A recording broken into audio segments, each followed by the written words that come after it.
Hafide, and welcome to another episode, a special episode of My Story. This episode marks our second-year anniversary. The show was created to bring cancer and cancer prevention to the forefront by giving cancer warriors, survivors, caretakers, and stakeholders a place to share their stories. Through the 2 years that My Story has been on the air, we have heard many stories of battles, victory, and even loss. Even more so, the My Story behind-the-scenes crew has also been touched and remember all the individuals that we have interviewed. In fact, we have been wondering how they've all been doing. I'm sure you have been too. And with that said, this episode will update us on some of our survivors, warriors, and caretakers. So please stay right there. My Story will continue right after this.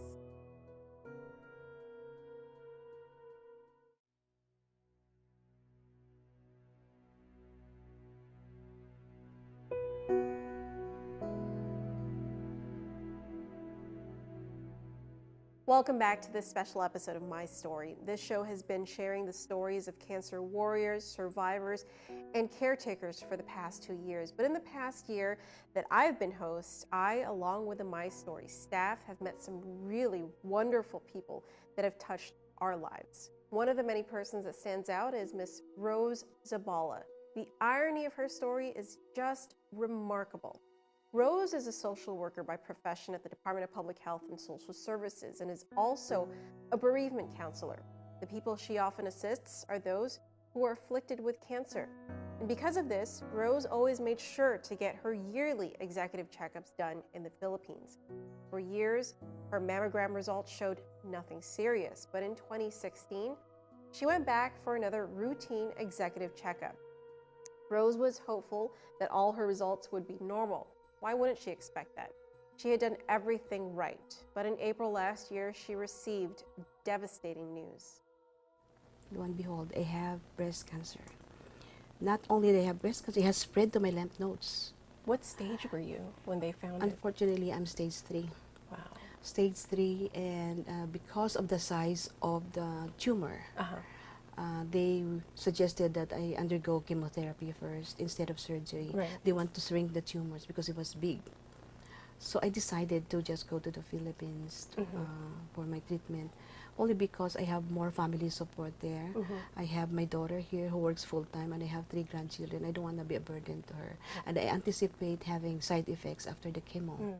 For over a year, Rose went into treatment, chemotherapy for the most part. Eventually, and against the recommendations of her doctors, Rose had the tumor in her left breast surgically removed.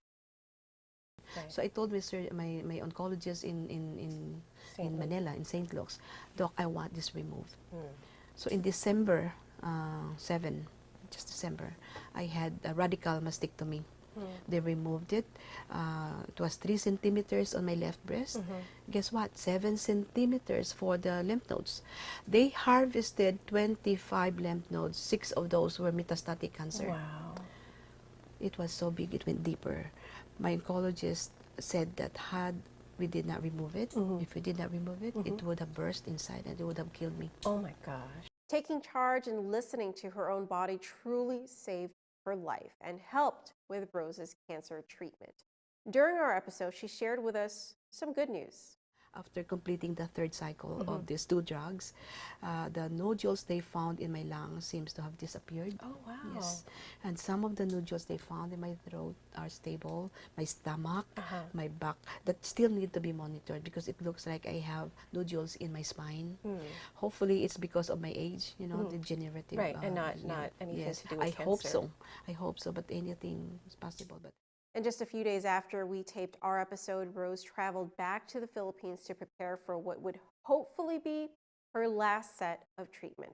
This time it's radiation, which aims to eradicate any leftover traces of cancer left in her body. I need to have 6 weeks of radiation, and I plan to have it done here in Guam. Okay. I cannot afford to be away for 6 weeks. I miss my grandchildren so much. Yeah. I have to be. So I'm hoping, I'm praying that I'm clear. Like my cancer, if it has spread to other parts of my body, they will have chemo drugs to treat you, or other immunotherapy is available now, not here in Guam. And if If worst comes to worst, that would be my last resort. I will go for clinical trial. For immunotherapy. I will go for clinical trial. I probably go off island to John Hopkins.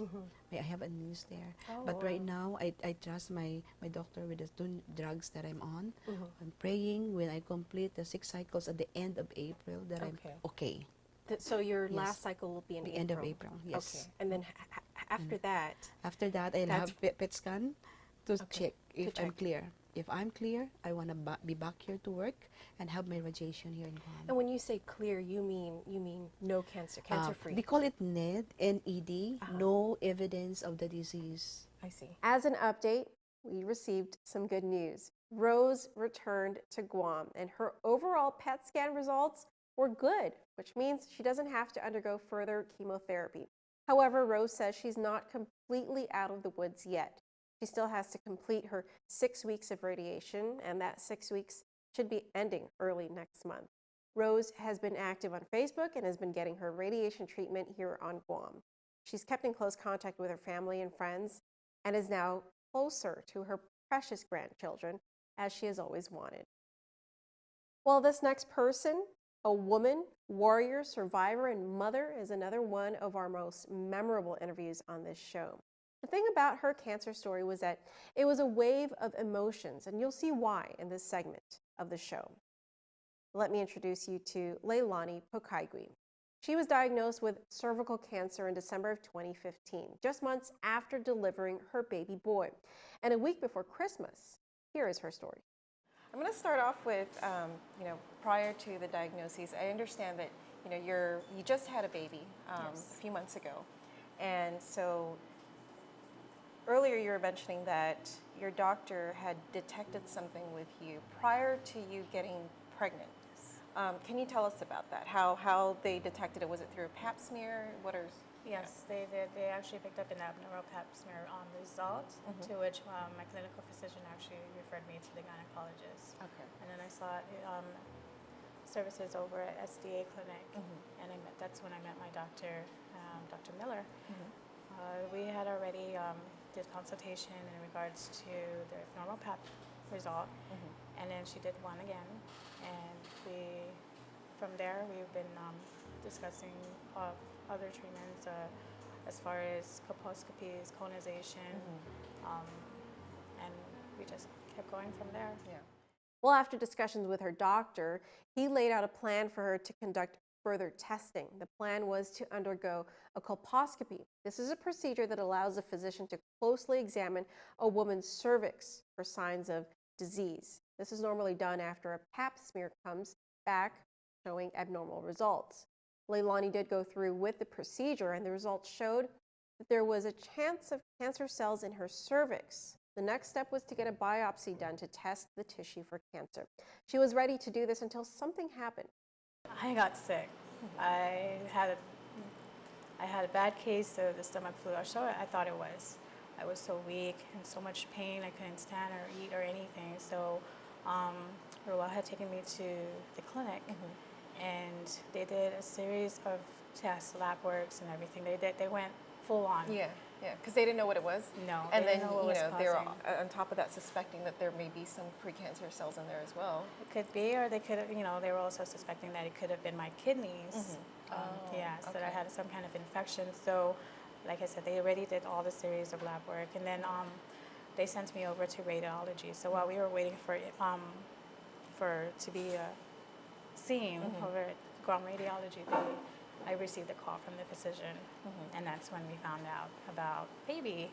Yep, baby number 5 was coming for Leilani, whether they were ready or not.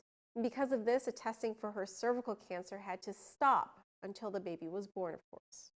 Well, during the pregnancy, Leilani shared that she had morning sickness and other normal pregnancy changes, but couldn't help but think that something else may be wrong, leaving her wondering if it was cancer symptom or pregnancy symptom. Well, fast forward 9 months later, Leilani delivered a healthy baby boy. They named him Makeo Ikai Pono, and he was perfectly healthy. After her son was delivered, Leilani's doctor wanted to continue with the testing. However, she requested that she recover first from her cesarean delivery. So 2 months after, she went in for the testing. The procedure took an hour, but the results took 2 weeks to get back. They did do testing here in Guam for this, but the doctor wanted to get a second opinion on the test. Leilani shared with us how the news was delivered to her. Well, I got a call, like last minute phone call, come in and see me at this time, I was like, yeah, sure. And so I come in and not knowing that, what I'm going to hear, I expected that I would hear some kind of bad news, but... Did you go in by yourself, or no, you brought Roel with you? Roel was with me. And then my doctor, well, we had another doctor. She was the one that actually, Dr. Jensen was the one that actually got the news to me. Okay. I'm sorry.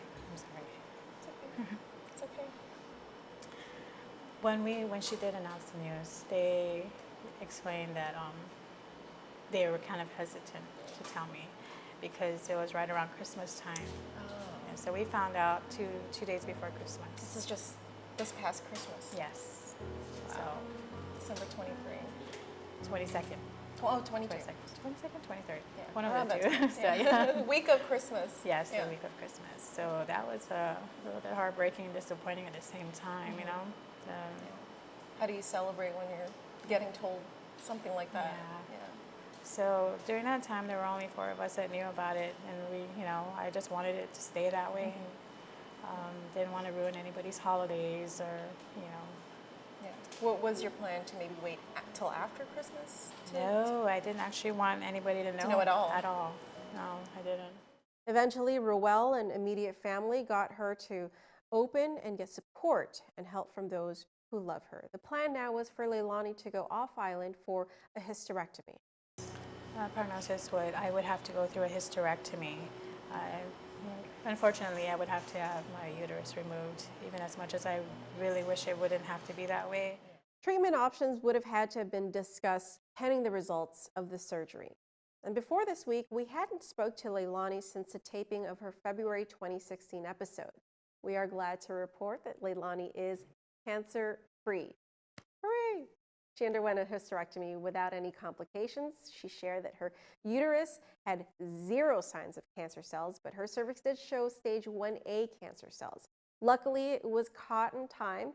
She did not need to have any chemotherapy and radiation treatment. She will, however, have to do an annual pap smear for the next 20 years of her life. Oh, and her son, Makeo Ikai Pono, will turn the big 2 in 4 months. Well, when we return, we will update you on Auntie Mag and 11-year-old Samantha.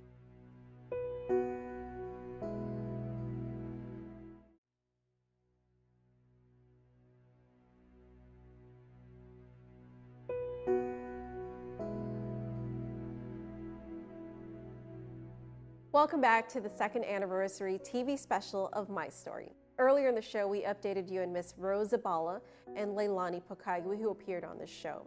Let's continue on as we get an update on Magdalena Hirigua, a 72-year-old woman from Derido who was diagnosed with lung cancer and won her battle 3 years ago.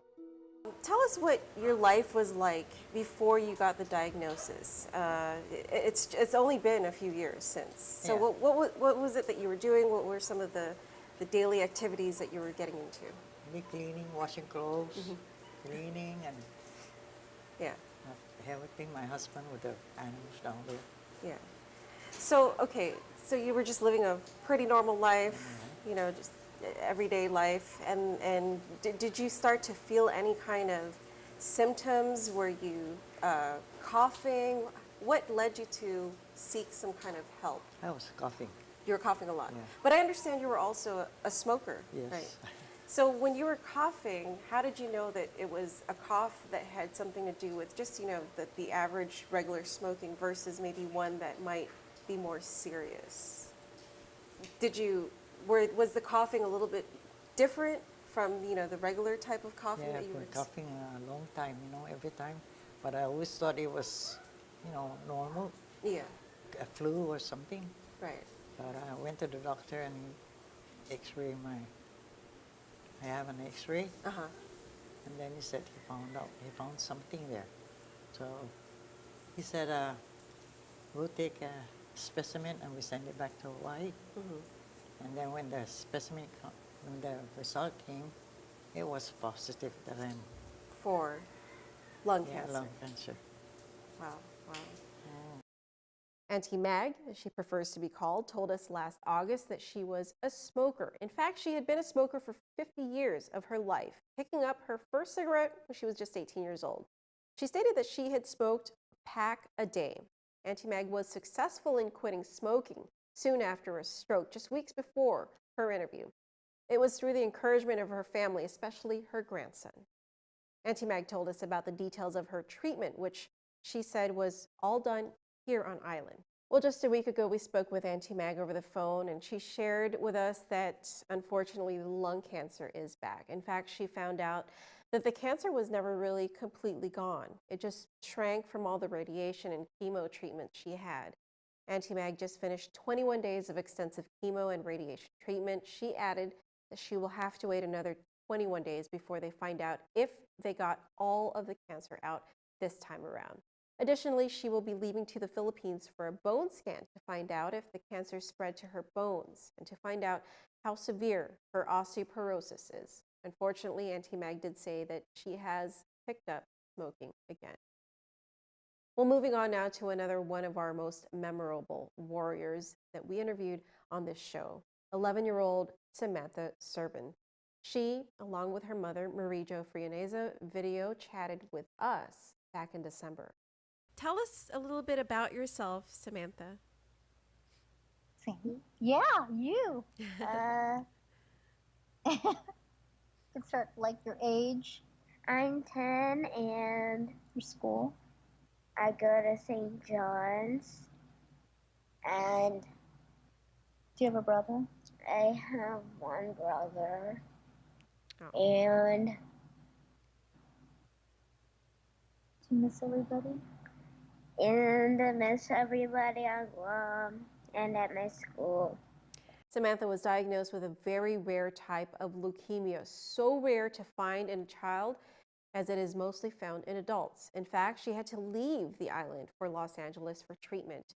They were in Los Angeles for a year so that Samantha can receive treatment.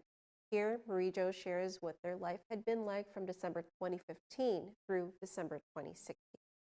Tell us about, what you are, like what life is like out there right now for you. Like, what are you guys doing, Oh gosh, you know what? This has been our life for a year. It's cold outside right now. It's cold. It's winter, so it's very cold.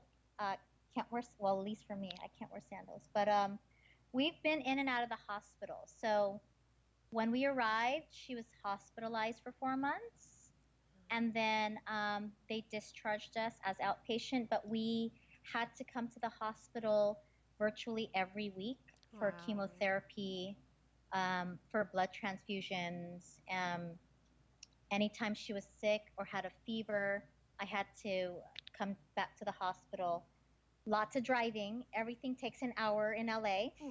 Yeah. We were lucky enough to stay at the Ronald McDonald Housing Facility, Oh. but unfortunately it was an hour from the hospital. So she relapsed about a month ago, and so we're back in the hospital again. So it's just been a year of in and out hospital stays. If you don't mind me asking, so I know it's a rare type of leukemia that she has, right? If you can explain, like, what the doctors have said, and I know a bone marrow match would be like the best thing and would help right now. So, like, what is it that the doctors have said about her condition? That is a great question because it is such a rare type of leukemia. In fact, she has an adult leukemia. Wow. So in what they have in their literature, there have only been 25 diagnosed cases. Oh my gosh. Yes, and out of those 25, only 9 were children. So Samantha would mark the 10th child really diagnosed with this. And it kind of just stops there because there really aren't any true treatment plans. It is such a rare type of leukemia. So really what they are giving her, what they're medicating her with, are the best kinds of leukemia treatment plans they have. Yeah. So they're just trying to find what works for her. Yeah. And so a lot of what we're doing now in the hospital is waiting because her body right now has to recover. So her body, sorry, we're in the middle of an interview. It's okay. So she's in recovery mode, and these are good days. That's good. Her sitting up and wanting to interview and having enough energy. We're grateful for. So that's why we're like, yes, we'll do it. So oh my people can God, see I'm her. so grateful for this opportunity, like to meet you, Samantha. I mean, this, I have to tell you, Samantha, like here in Guam, everyone is rooting for you. Everyone loves you. They know your story, and you know they want to just help you out. So can I just tell you how that means so much to us? Like we talk so much how much we love Guam, and how much we miss Guam, and this is the very reason. This is the community, people coming out together for a great cause, and we are so grateful that Dr. Shea even connected us. He was like, Janella's a patient of mine. She's a friend. And I want you, she wants to do a little interview. And I thought that's really great, getting the word out. And also just getting everyone aware, creating this awareness on childhood cancer. Such a rare type of leukemia it was, it even sparked the Guam Medical Association president, Dr. Tom Shea, to spearhead a bone marrow drive in hopes to find a donor and help Samantha beat her cancer. Well, being a part of this television show, you cannot help but be involved with the people and the families that we talk with. And with that said, I even took part of that bone marrow drive at St. John's where Samantha was a student. The testing was so easy and painless. I encourage you to get tested and register to be a bone marrow donor whenever you see a drive. Before we said goodbye in this December interview, Samantha wanted to share a few words to her family and friends. Samantha, is there anything you'd like to say, like to your friends, to your family? What do you want to say to everyone? Anything you want to say at all. Anything. Say it. Hi, Michelle. And Merry Christmas. Aww. And Happy New Year. You think that's it? Okay. Well, that's a lot for her too. Yeah, she was actually a little bit nervous, and she has been very tired. She gets transfusions quite a bit. So, like I said, you really caught her on a great day, and I'm so glad she was able to wish everyone back home a Merry Christmas and a Happy New Year. And thank you, everyone, especially Dr. Shea for spearheading this bone marrow drive, and all our loved ones for supporting not only her, really, but for anyone, all the children that'll be in need of a bone marrow transplant. Well, as many of you may already know, Samantha passed away and gained her angel wings on February 10th of this year, just a few weeks after we had the privilege of meeting her, even if it was just through Skype. Her mom, Marie Jo, is now making it a part of her life's mission to honor her beautiful Sam's name however she can. She's trying to raise money in Samantha's name for the Leukemia and Lymphoma Society. She has until October 21 to do so this year. So if you would like to donate, you can visit donate.lls.org. All right, so that just an update on some of the guests we've had on our show. We'll be right back to close out. Don't go anywhere.